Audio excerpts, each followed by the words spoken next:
Olá, autorais, tudo bem com vocês? Vamos para mais uma aula para a gente refletir um pouco sobre conhecimento e sabedoria, onde isso se toca, né?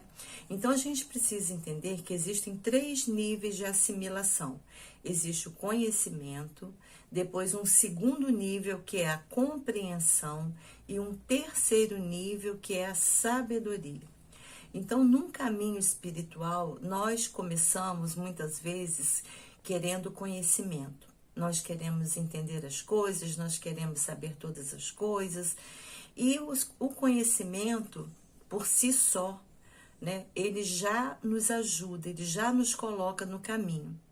Mas o conhecimento sozinho, ele não se desdobra muitas vezes para a segunda etapa, que é a compreensão. Só o conhecimento, a gente vai ficando como que papagaios. Nós vamos decorando as rezas, nós vamos decorando os itãs, vamos decorando os mitos. A gente sabe aquela gama de coisa, aquela riqueza de coisa que é a nossa religião de matriz afro. Mas a gente não trabalha a compreensão. Compreender é jogar para o coração. E quando a gente joga para o coração uma história, um mito, a gente sabe que aquilo não é uma coisa literal, mas são poemas inspirados para explicar o nosso comportamento, para explicar os padrões arquetípicos que nós temos. Não é que, por exemplo, que no mito Ogum arranca a cabeça, né, das pessoas.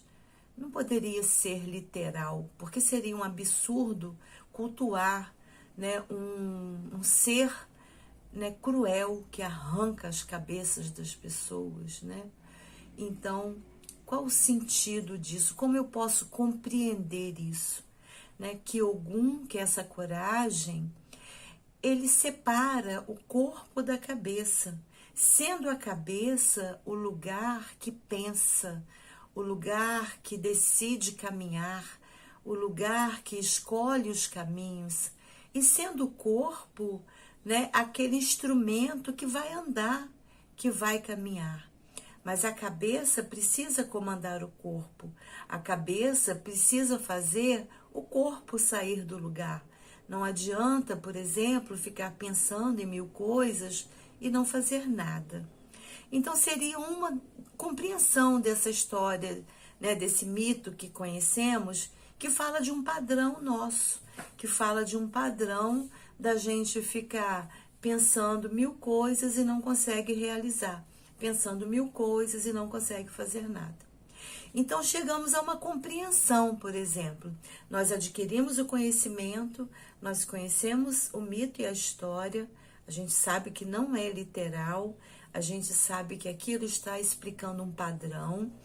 Eu desdobro esse conhecimento para uma compreensão. Eu jogo isso no meu coração, mas não para por aí. A minha compreensão precisa chegar numa coisa que se chama sabedoria. Eu preciso aplicar aquilo que eu compreendo. Então, o conhecimento, quando ele é eficaz, é aquele conhecimento que chega na sabedoria, que vem me ajudar a ser uma pessoa melhor, que vem me ajudar a refletir as minhas atitudes diante da vida. E nesse sentido, as religiões de matriz afro dão aula e mais aula e exemplos, porque é uma religião ancestral, onde muitos e muitos seres humanos receberam essa tradição, se pautaram por ela e chegamos hoje aqui com o intuito de preservá-la e adotá-la para ser a nossa sabedoria. Então, não busque conhecimento porque você quer decorar, porque você quer saber aquela reza, porque você quer saber aquela cantiga, porque você quer traduzir as coisas da língua do santo, você quer traduzir a digina de todo mundo, você quer buscar no vocabulário, nos dicionários, né, o sentido e não um sentido maior, o sentido da compreensão e o sentido da sabedoria.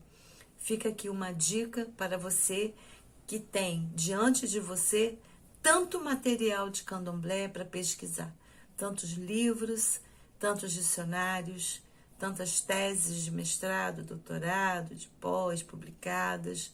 Você tem diante de você, né, uma gama de conhecimento, mas se ele não for se desdobrar para a compreensão e para a sabedoria, será apenas mais um lixo mental ocupando a sua cabeça. Axé para você e reflita sobre isso. Siga o nosso conteúdo, compartilhe com alguém que goste de estudar e refletir sobre as religiões de matriz afro. Ative o seu sininho. Até a próxima aula.